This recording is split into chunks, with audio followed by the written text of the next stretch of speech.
Good morning, good afternoon, and good day wherever you may be joining us from. Welcome to another edition of The Digital Download, the longest running weekly business talk show on LinkedIn Live, now globally syndicated on TuneIn Radio. You see, I didn't even bother this time, did I? I did notice that. I thought I gave you a pregnant pause to jump in there, but I always let the team down, I feel, when I try. oh no, not at all. It's the effort that we're looking for, Adam. Just like life, hey. Exactly. Success in life is about showing up. Today, we're talking about transitioning from founder to sales. We have a special guest, Paul Lloyd, to help us with the discussion. As the director of Sellerly, Paul brings over 30 years' experience in helping businesses strategically scale their sales operations. But before we bring Paul on, let's go around the set and introduce everyone.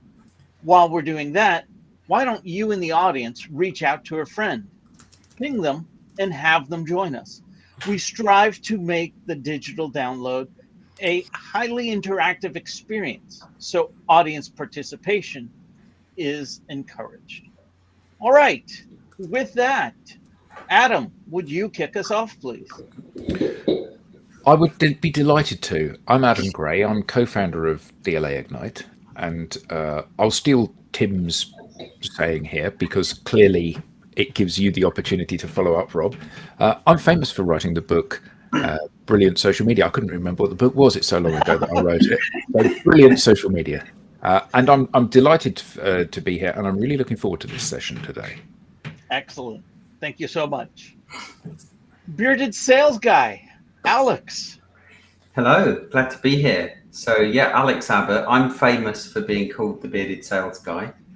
A fun fact about me, despite Adam advising me not to share or publicize this, I was born in Wales. And that came up in conversation before we went live because we were thinking about how diverse we weren't as a group. But then Rob pointed out that we're from different parts of the world. So I'm born in Wales. I live in Portugal. I'd love to know where everyone else is dialing in from. Yaki Da. Is that Welsh, Tim? What does it mean? I can't remember. Well, thank you for that, Alex. Tracy, welcome. Hello, everyone. Sorry I'm late. My computer did not want to log in. I'm Tracy Boris, and I am just outside of Calgary, Alberta, Canada. So diverse in that fact. And I am famous for wearing pink headphones. Without the mic working properly. Your mic's no, a bit is it funny. not working? My technology is letting me down today. I'm going to try and fix my audio, and we can move on to Tim. There we go. Thank you so much, and we're glad you did make it. Tim, welcome. Thank you, and welcome everybody. My name's Tim Hughes. I'm the CEO and founder of DLA Ignite, and I would just like to say, if Chris Grimes, you are still watching, just want to say hello to you. Maybe you can do a shout out or something. And I'm famous for writing the book Social Selling Techniques to Influence Buyers and Change Makers. Excellent. Thank you very much. Bertrand. Yeah, thank you, Rob. So my name is Bertrand Godillot. I am the founder and managing partner of Odysseus & Co. based in France, but I'm currently broadcasting from Casablanca, Morocco. So under pretty nice sunshine today. A bit windy, but really great weather. You're on holiday, Bertrand? No, I'm not. I'm working. You're seeing his little brother. Yes, exactly. I'm so glad we can do that. So we can work and at the same time enjoy the family, even though we are in a very different country. So In all the LinkedIn lives in all the world, you had to walk into ours. There should be some kind of Casablanca quote here, shouldn't there? Start a beautiful friendship. Glad to be here anyway. Excellent. And we're glad to have you here. Thank you so much. And myself, I am Rob Durant. I am the founder of Flywheel Results, and I'm famous for writing the book, The Social Enablement Blueprint. Stop pitching and start selling. Thank you all for your support. Thank you. Hey, can I As do a I- quick mic check? Where, My sorry, mic Tracy. better? Yeah, I just wanted to do a mic Much check. better. Where can I get one of these, Rob? You can get that at Amazon. You can also find us at socialenablement.pro. Thank you for that cheap plug. That was an expensive plug. Just wait till you It get really the invoice, Rob. was. As I said, And Rob, the people on radio don't even know that I was holding a book up. this is true, but now they do.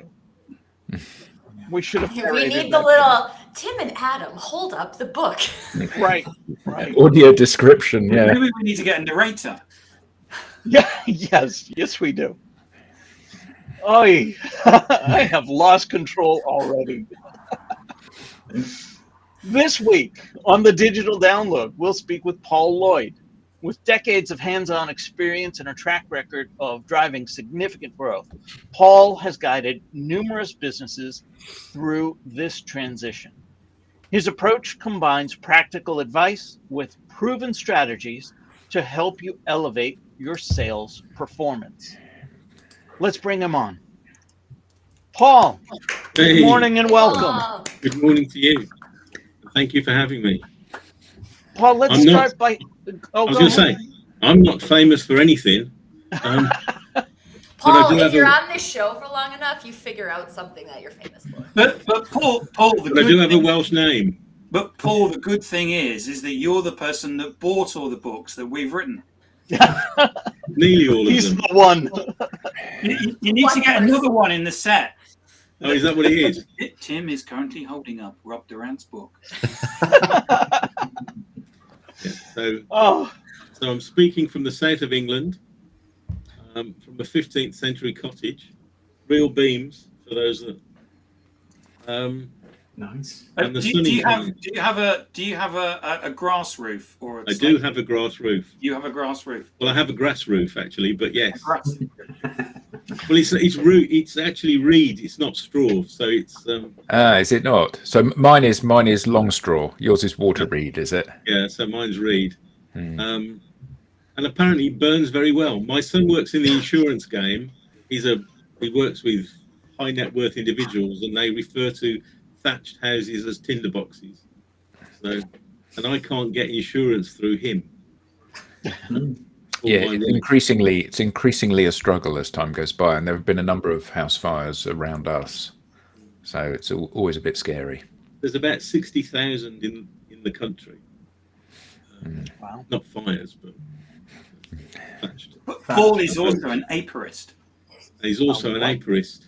Yeah, What's All right, you're going to have to define that. I keep bees. he keeps bees. Oh, okay. Although I recently moved, so at the moment I don't have any bees because with the weather we haven't sort of bothered investing this year as of yet. But my plan is that I'll have probably 6 or 7 hives by the end of the year. Right, so you're a fan of honey, I take it. We do like honey, yes. Mm. I'm just a fan of bees. They're just magic. You know, they're sort of fascinating, and they've been doing it for thousands upon thousands of years. So. Well, Here we are. let's kick this off by having you tell us a little bit more about you, your background, and what led you to where you are today. I started operating mainframes when I first left school. So I worked in a time when you loaded tapes like the James Bond films. The James Bond films are the little tapes that do that, and the tapes go up and down. So I worked around there. Then I became a swimming pool attendant. So I spent a couple of years. Sorry? A lifeguard. A lifeguard, yeah. Yeah. There's a lot of advantages to being a lifeguard when you're a young chap. So I did that, and I did a number of management qualifications. So essentially, I ended up running sort of leisure centres for local authorities. Anybody that knows me would know that working for local authorities and councillors and the like doesn't really fit well with me. So I didn't do that for a massive length of time. And then I moved into selling, at the time, PCs. So I started in the channel probably just before there was one. And throughout, I guess, 30 odd years now, I've worked in big companies, little companies. I've sold enterprise and SME. I've managed upwards of 70 salespeople and downwards to 2, and everything in between. So where I work these days tends to be within the MSP space, because there are lots of technical people who have started businesses, who've grown, and they've done the recommendation and referral piece, and they've now got to the point where Tim has put his hand up. they get to the point where they can't go any further.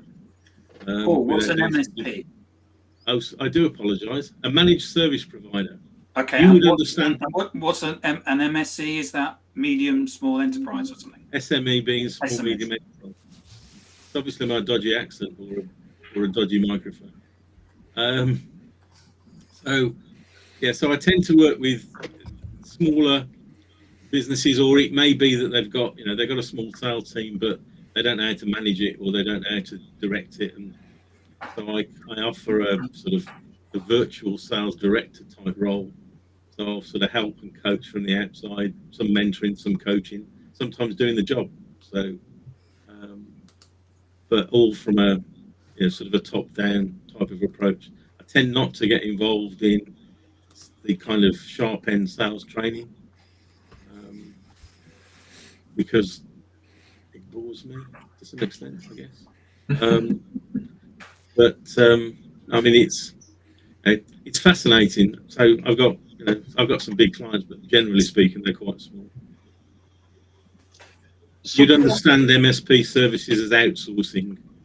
Us old people know it as outsourcing.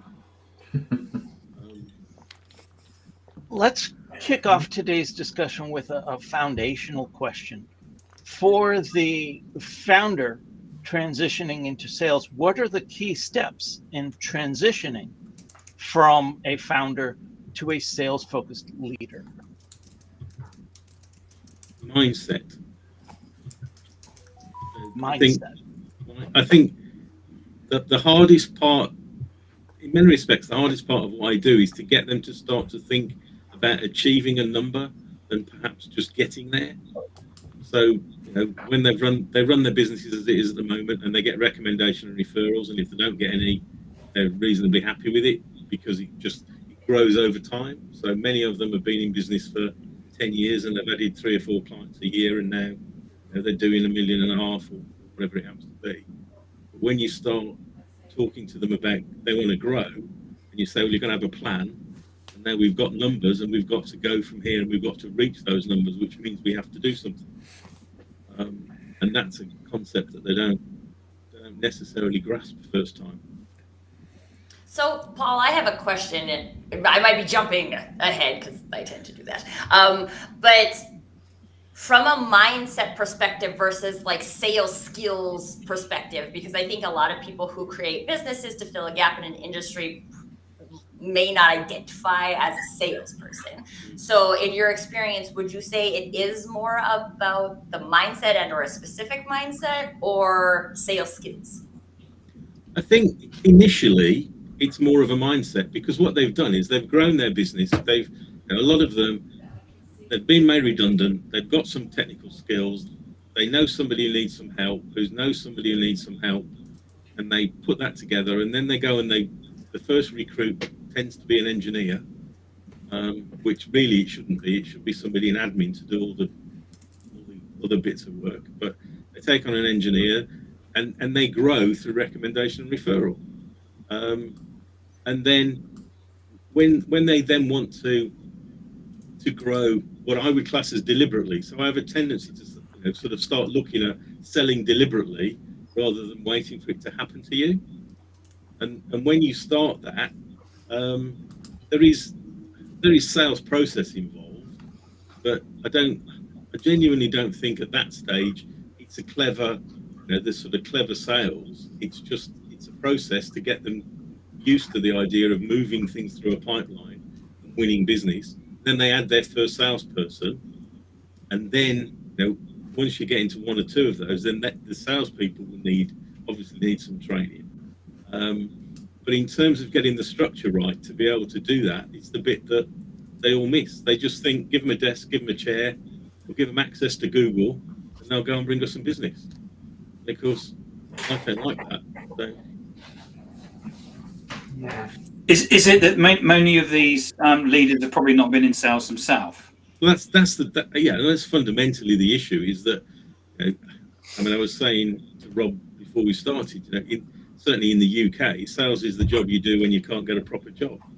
So a lot of these people, they're technical, and everybody can sell, can't they? Everybody can sell when it's recommendation and referral, but when it comes to actually having to do it to achieve a number, or whatever that is, whatever those targets are, then it's a different game, and they haven't done it. They've started as techies, they've grown up through techies, they've probably done some pre-sales technical support, and anybody who's been out with pre-sales technical support people will know that they think they're doing all the job anyway. Which is true. They all want to be salespeople when somebody else is doing all the hard graft for them. But to actually do that themselves is, a lot of them don't want to, because they don't like sales. I spoke to a group of these sort of small technical businesses a while ago, and they all start talking about sales recruitment. And he said, well, your biggest problem is you don't like salespeople. You don't answer the phone to salespeople. You don't do anything that you want your salespeople to be doing with other people. So you've got to get over that hurdle to start with, and then build a structure and a framework such that you can get salespeople to be successful within it. So when you say they've got to get over that hurdle, do you mean you've got to get your salespeople to do something else that they might like, that the customer might like, or they have to just keep on ploughing on regardless, irrespective of whether the customer likes it or not? I think that you need to be in control of the sales process, and there's lots of inevitably there's lots of people selling lots of books with all sorts of fluffy stuff in, but fundamentally what we need people to have a constructive conversation with people with a problem, and I think in this day and age then we can do everything that we used to do in sort of 10 or 15 minutes, and with the advent of social and the various sort of softer approaches to people to find prospects, I don't think it's any easier, but the tools that we're using are far more efficient. But it's consistency is the bit that they don't understand. It's I sat in a room full of these people the other evening, and they're talking. They've all got the same problem. They can't sell things, and unless somebody goes and asks for it fundamentally. And you say, well, you need to be doing your social work, you need to be doing some emails, you need a newsletter, you need all these things to be touching people regularly. I said, well, we've done that, we've tried that, and it didn't work. How long did you try it? Well, we've done it once. We've had a LinkedIn newsletter 3 times, and nobody's phoned me and ordered anything, so that doesn't work. Well, it's time. Your enemy is time, isn't it? In the sales environment, your enemy is time. So, but they don't get it, because technically, I think if you're a technically biased person and something that you've got doesn't work, you try and fix it. If the first thing that you do to fix it doesn't work, you don't do that same thing again. You'll try something else. If that doesn't work, you try something else. And I say to them, look, I can send an email, or it could be a post on LinkedIn. I can do the same post every day and get a completely different response every single day. And it might fall flat for the first 4 days, and somebody give me an order on the 5th. But it's exactly the same. And that whole concept, they don't grasp, because they don't think that way. But we're psychologically at either end of a continuum, aren't we? Well, and I think so. Paul, I didn't cover this in my intro, but my background is marketing. So I see like what you're talking about with email and stuff all the time. And I think this is why I appreciate that you started with mindset, because there's the mindset that people don't know how to do marketing or they don't know how to do sales. And so if you're going into these types of activities and you're like, well, I'm just no good at marketing, it's not going to work, right? The results are going to match the mindset that you bring to that. And so I'd love to explore, because I'm sure you've had like different clients who've been successful with different things. So what type of things can people try as they're going through this exercise to figure out like what does work for me as a founder from a sales perspective, which might be different than what works for a different founder over there? I think, I'm not sure that it is. I think the context is different. And, you know, and I'm old and therefore fortunate that I've worked in lots of different aspects of the industry. And as a consequence, then I can generally contextualize things. And I think one of the problems with all the experts in the world is that there tends to be no context. So, you know, I think when you're actually going through it, there's a set of things. If you want to build a sales team, you want to build a sales structure, there's a few things that you need to get in place before you put salespeople in it. So, you know, some of it is marketing. I mean, I tend to look at marketing with a small m rather than the colouring in book sort of end of it. But so getting your sales story right and understanding where you're going to sell and what your target market is and talking in their language and all those sorts of things have to be done. And then you're plugging in the salespeople into that to give them half a chance of being successful. Now, there's nuances around that, because if you're selling complex solutions, I mean, most of the people I deal with are selling outsourced services or managed services, which for all intents and purposes is a complex solution. So there's a little bit more involved in that rather than 50 laptops or 50 desktops or whatever it happens to be. So you mentioned a sales story. Can I ask you to tell us more what you mean about that? How can a business develop a targeted sales story in a sales process?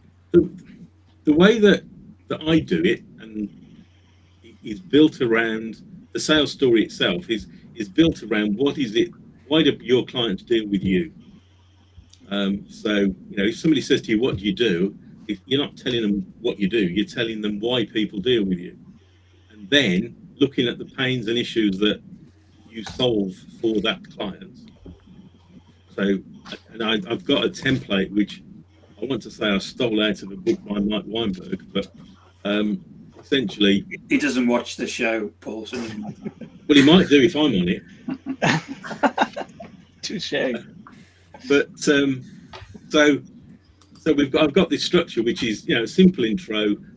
People deal with me because. So in my case, IT companies deal with me when they become an accidental sales manager, and what do I offer, and a series of, and then I can from that structure, I can do an introductory email, and it's an internal document. So if I've got people join me, I can give it to them and they can do an introductory email because they know the 4 or 5 main, I don't like pain points, but the sort of issues that people have, and they know the 4 or 5 unique selling points of your organization, but it's in the language of the client. So if you're talking to accountants, it's in the language that accountants use. If you're talking to lawyers, then it's in the language of lawyers or whatever it happens to be, so that they resonate with you. And then everything you do across the various platforms today just reflect that story. So if that's tight and neat, then you're in a much better position that people are going to be able to deliver for you, because they, as I said, they don't have to think, but they've got the weapons to be able to go out and deliver on your behalf. Which also enables marketing to tell the same story. I like this. Indeed. And when you say target market, Paul, what do you mean by that? If I was American, I'd call it a niche. And if you were American, you'd call it a niche. Yeah, I'm sorry. Yeah. If you're Canadian, you'll call it a niche. If I was an American, I'd call it a niche. If lots of people refer to it as a niche, I tend to look at it as a target market, just simply because I can then explain it more and they haven't got a preconceived idea. But fundamentally, it's a focus, isn't it? It's just having a focus on a particular area of the market. So it could be as simple as accountants. So we deal with accountants.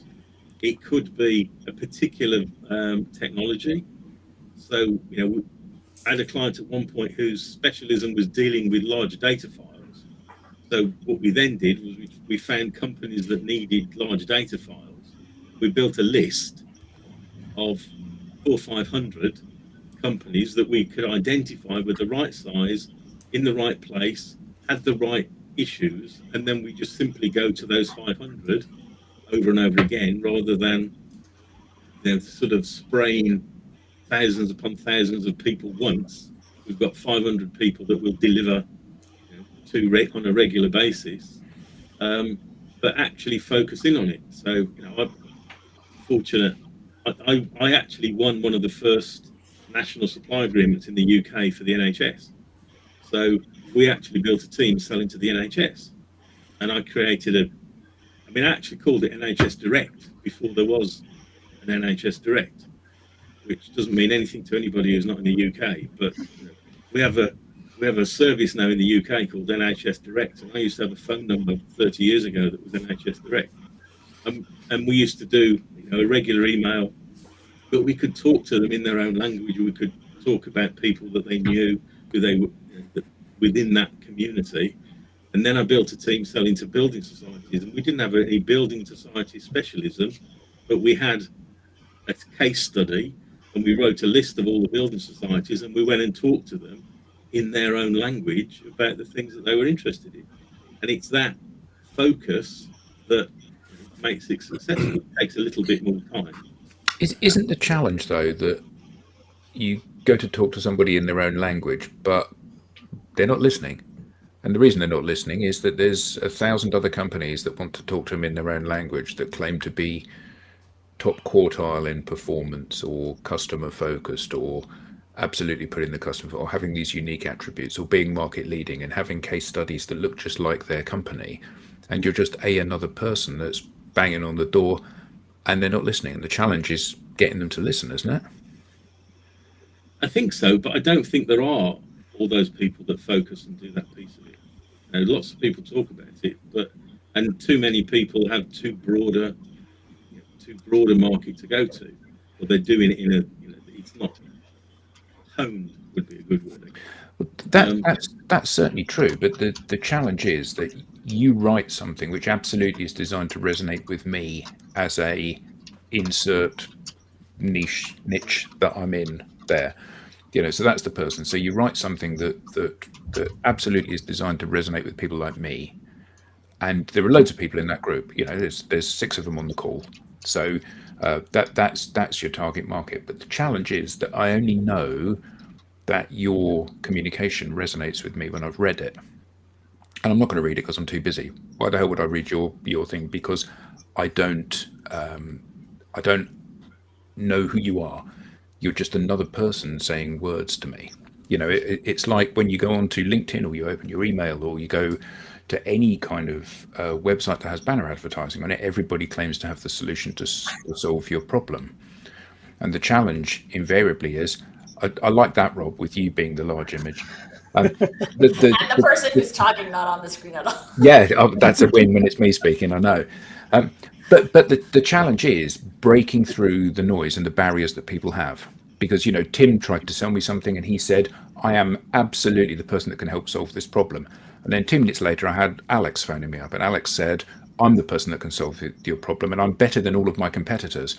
And then I had a call from Bertrand, and Bertrand said, I can solve your problem. And actually, everyone's saying the same thing. And there's this commoditized value. No salesperson ever reaches out and says, we're second best, we're a little bit slow, we're not always dependable, and we're a bit expensive. Every salesperson says they're market leading and best. And they can dress it in the words that resonate with me, but isn't the challenge today to be in an environment where there's 1,000 people selling what appears to be the same service. And it may be that it's a different service, but I'm not sophisticated enough to know whether your product is better than Alex's. Isn't the challenge to get me to consume your content these days? I mean, I guess so, but I think if you're building your profile and you're getting the right things in the right place, then, you know, if you're lucky, they're coming to you. But when it comes down to it, I'm not going to approach you and say I'm the best. I'm going to approach you and say that my understanding from the research I've done around you is you have these following issues. We've got things that fix that. So, you know, let's have a sensible conversation. But that's not going to be the first time I call. You know, that's going to be built up over a period of time by using all of the various tools and approaches that I've got available to me. Now, you know, when I started, I started in enterprise sales. So my niche was 12 accounts. I had a target list of 12 accounts. So my job was to sell to them, not 13, 12. And, you know, most of those had got suppliers, and you built a reputation. So you would speak to them. You'd go to events where they were at. You'd be in a position where you had to do research around them. You'd speak to their vendors. And you know, from time to time, I'd clip things out of the Sunday Times business page and stick it on a compliment slip and print an envelope. So all those sorts of things I would be doing all the time, and that would take me days. I can do all that now in 15 minutes. But when I talk to you, I know so much about you that if I've done that work, then you are going to relate to me because I'm saying the right things, and people want to buy from people like them, don't they? That's the point that I'm driving at. The point is that I got it right then, did I? No, but the point is that in a world where everything is commoditized, so we work with some very large tech vendors, and they would be the first to admit that their product is not differentiated from their competitor's product in the marketplace. So some of them have got a blue button, some have got a red button, some have got a green button, but they've all got a button and it does ostensibly the same thing. And the challenge that they have is that they add bolt-ons, they add new functionality, they add new connectors, as does everybody else. And it's a race to nowhere, particularly because in most cases the customer is relatively unsophisticated in terms of what it is that they're buying. That's why they're buying from you rather than building it themselves. Certainly they don't understand the minutiae. The mistake that everybody that's a specialist in something thinks is that the thing that people are buying is the little veneer of brilliance that they have over and above everyone else. And actually, it's often not the case. And the only differentiator is you. Yeah, I think that's right. But vendors aren't very good at selling things, are they? The problem with vendors, and obviously some vendors deal directly with their end users, but in my experience of vendors through largely indirect sales is that they've got to sell product and clients buy outcomes. And somebody in the middle has to translate the product into an outcome. And the vendors have to sell more and more and more products.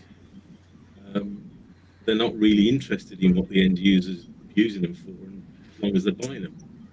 That's true. So one of the things I always think about, I'm a big fan of farmers markets. And so I think about going to a farmers market, and there's tons of vendors, and there's vendors selling lots of different things, but there's also lots of vendors selling the same things, right? So if you go to a farmers market, there's probably multiple people selling fruit, or multiple people selling honey, or multiple people selling what you sell.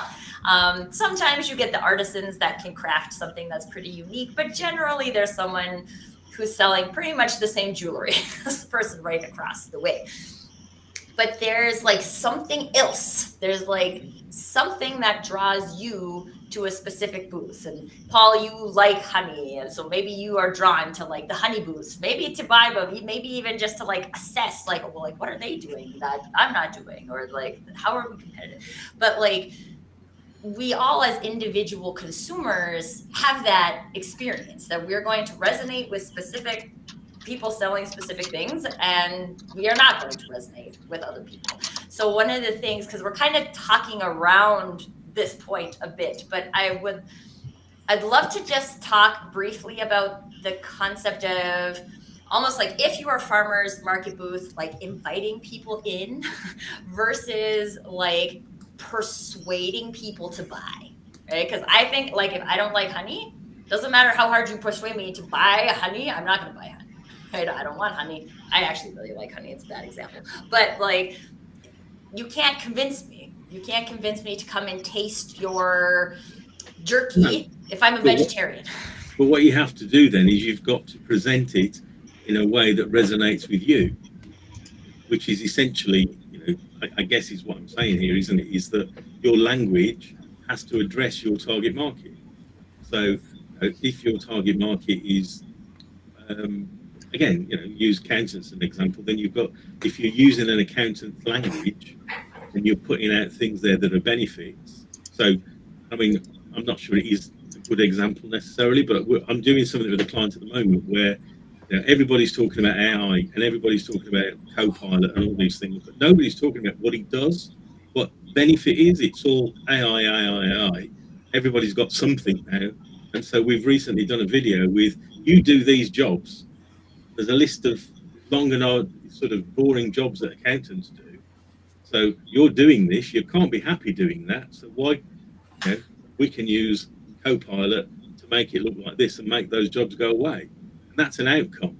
Now, if you see that, then you're more likely to come across, to us rather than the kind of Microsoft buy Copilot, buy Copilot. And if you're selling honey, it attracts a certain demographic, or it's ladies rather than gentlemen, or whatever it happens to be. But it's having the words to attract the market that you want to be, rather than trying to be all things to all people. Can I pick up on some of the comments, please? Please do. Yeah. So Nikki Russell says, for me, sales was about overcoming objections. Samira says, hi, everyone.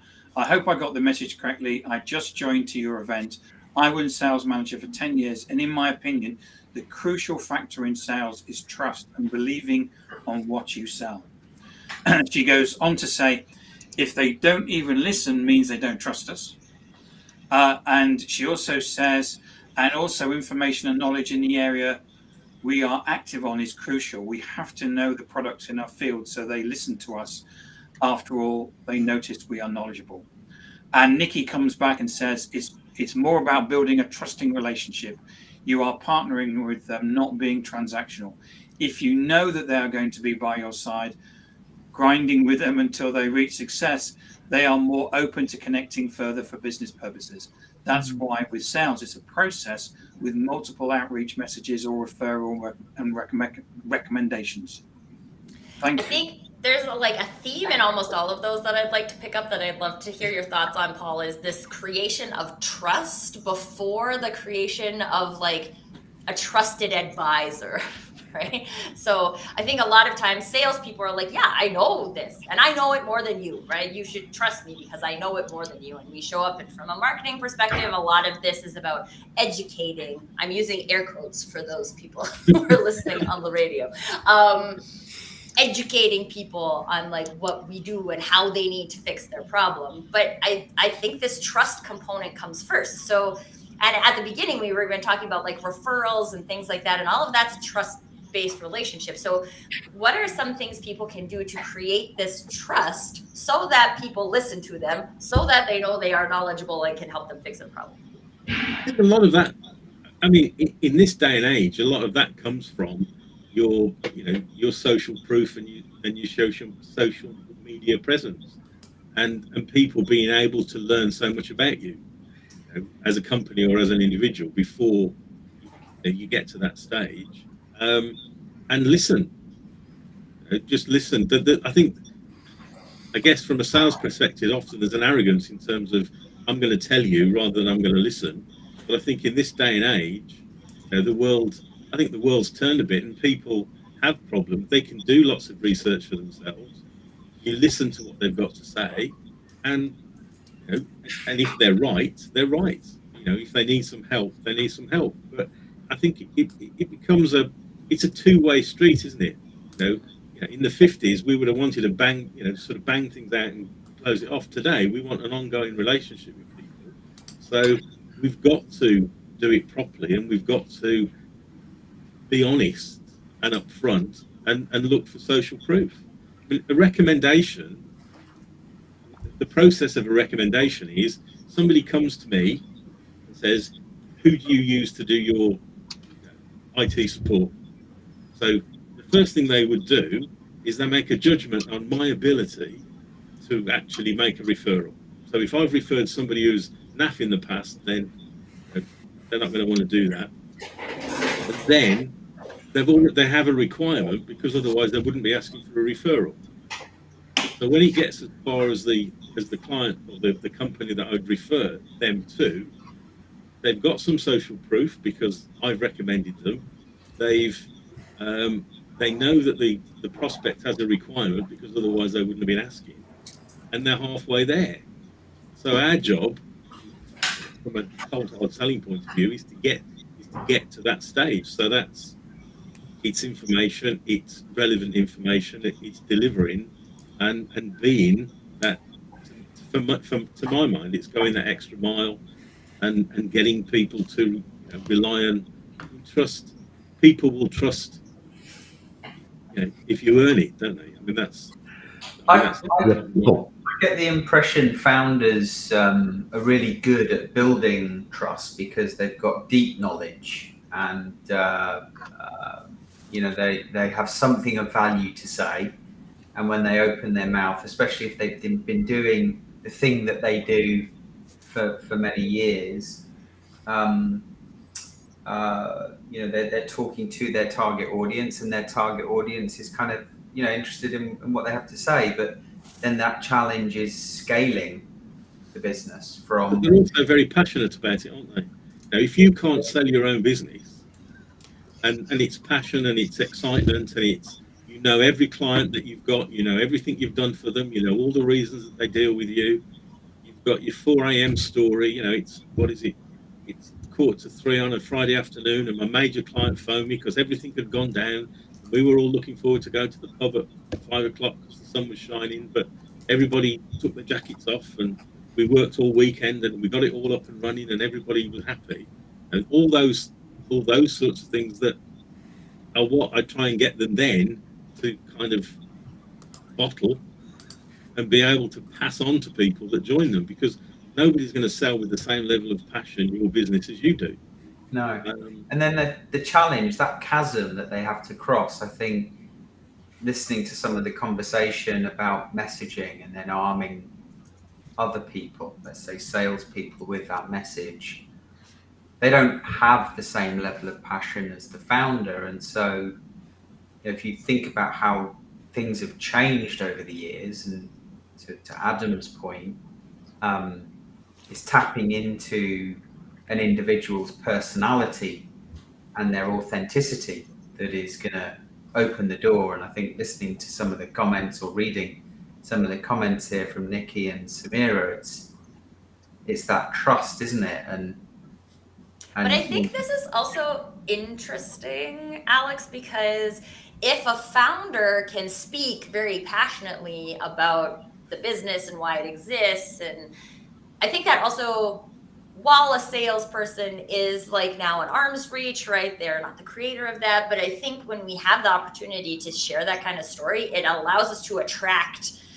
salespeople who are more aligned. And therefore those like differences in the personal brands are actually end up not being as scary, because you're like, okay, well, this person is equally bought into what we're doing here. They're going to go out and sell it. They're going to go out and sell it their way. I, as the founder, I'm going to go out and sell it my way. But these two ways are compatible, and they build a funnel together. And I think that's one of the greatest opportunities about this sales story, is that we're aligned on it. It doesn't sound identical, but we can attract the right sales resources as well. That same level of meaning, I think it's got to mean something to that individual, right. Doesn't it? Yeah. Yeah, and I can't remember which of the comments had mentioned it, but like I think it was Samira saying you have to believe in what you're selling.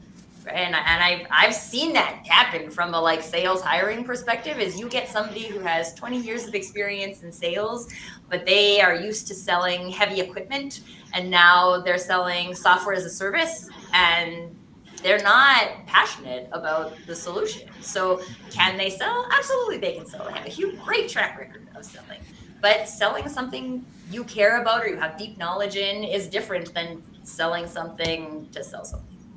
Tracy, you said something profound there, and I don't know that you realized it.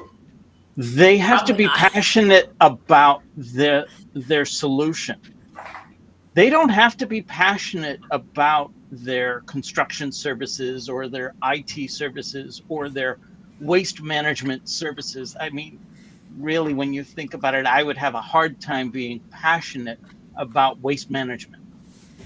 But I could absolutely be passionate about the desired end state that I can deliver to my customers through whatever solution it is I'm presenting.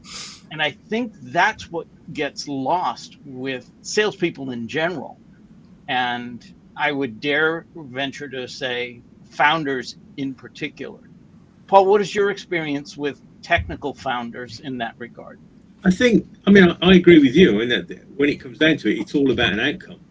People are buying outcomes, and the difficulty with the more technical founder is they're selling technology because that's what they know. So they'll spurt out language. I mean, I've done this for 30 years, and I sat down with in a workshop a couple of weeks ago with somebody, and we looked at the sales story, and I said, so what do you do? And this bloke talked at me for about 4 minutes, and I didn't understand a word he said. And and I'm saying, well, if I don't understand it, you can bet your life, your end users don't understand it. So it's using that language, and because they think they know it, then in many cases they're not prepared to listen. They're telling, because this is what I've done, and this is my service, my product, and this is what you're going to have. So there's an education piece in that, in terms of just getting them to understand that people are buying outcomes. The old adage of people buy from people, but fundamentally they're buying outcomes, and listen to what people are saying, because they may or may not be wrong. But listen, and then explain, and take a little time and trouble to explain, because the more you do that, the more you become a trusted advisor. The more that you listen and the more sort of effort you put into it. But it comes down to that mindset, doesn't it? I mean, to some extent, it's we all buy outcome. When I started in it, people would buy new kit if there was a new processor, because they wanted it to be a bit quicker, or they wanted something. But today, it's not like that. We all have issues, and we've all got problems, pains within the businesses. How do we make those go away? Is the outcome, and every one of those is slightly different. The word that comes to mind as you were describing that is empathy. Mm-hmm. Is technical prowess compatible with empathy? I think it depends who you're selling to. If you're selling to IT directors or heavily technical people, then obviously you can have empathy. With normal people, it's more difficult. It has to be, I suppose it has to be learned in some respects. But one of the things that I think was really good, at least strikes me, is obviously we buy outcome. I agree with that, but at the same time, it seems that it's more and more customers are looking for a sales rep free process. So I think before you get the opportunity to actually sell the outcome, you first need to be allowed to. I think there's also like something there. I've been thinking about this for a long time. Is that why? So people are being polled. Lots of people are saying they don't want to talk to a sales rep until 70 whatever way through the process. But like, why is that? And like, because there's things that I buy, like I will not buy a car without talking to a sales rep, right? Like I want to talk to a person who knows more about the car than I do, then I'm going to test drive it, then there's a further process. But there's things we always buy with reps, and there are people who are even in the digital space who use a trusted advisor, and they may not know that they're like, they may not identify them as a salesperson at that point, but we use trusted advisors to build our knowledge and to make decisions. And so I think it's just an interesting phenomenon. And then I would love to hear Paul answer Bertrand's question, but I think partially that's because we've had salespeople doing really sketchy activities that aren't adding value for people. So if we have salespeople who are not doing those things, but instead are doing meaningful things that are helping people, then I don't think people mind dealing with sales. And to be honest, that was the second part of the question is, what's the role of artificial intelligence, which seems to be, spreading all over the sales process. So, Paul, what's your take? I think Tracy's hit it on the head there with adding value. People will meet you, people will talk to you if you're adding value. If all you're doing is going in and asking them questions about themselves and hunting products, then that has no real value. So they're avoiding conversations with the sales team because it's not adding any value. If we're very busy, if you've got, when I was important, I had quite a large job with lots of people. I hadn't got time to talk to idiot salespeople that wanted to spend 20 minutes having me tell them about my business, because I wanted them to come in and tell me about my business and how they could help me. And so, if you're not adding value, you're a cost. And I think in a lot of cases, people are looking at driving those costs out. Now, in terms of artificial intelligence, some of the processes will go, but we have to adapt what we're doing to add that value in that process. And that's it's content, it's advice, it's webinars with education, it's a whole raft of things to be able to help them make that decision.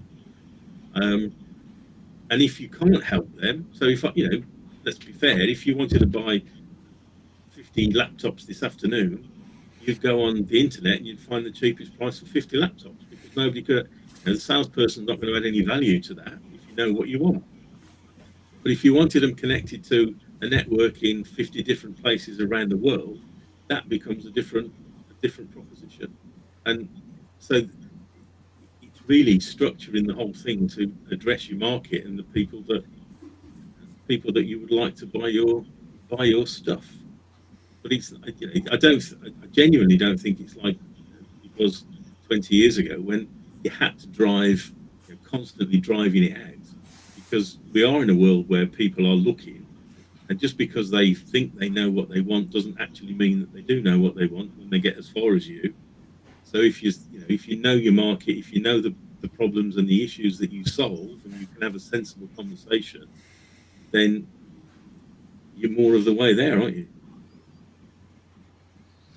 Paul, I have a kind of a little bit different question just to sneak in at the end here. No, because sorry, Tracy. We're running out of time.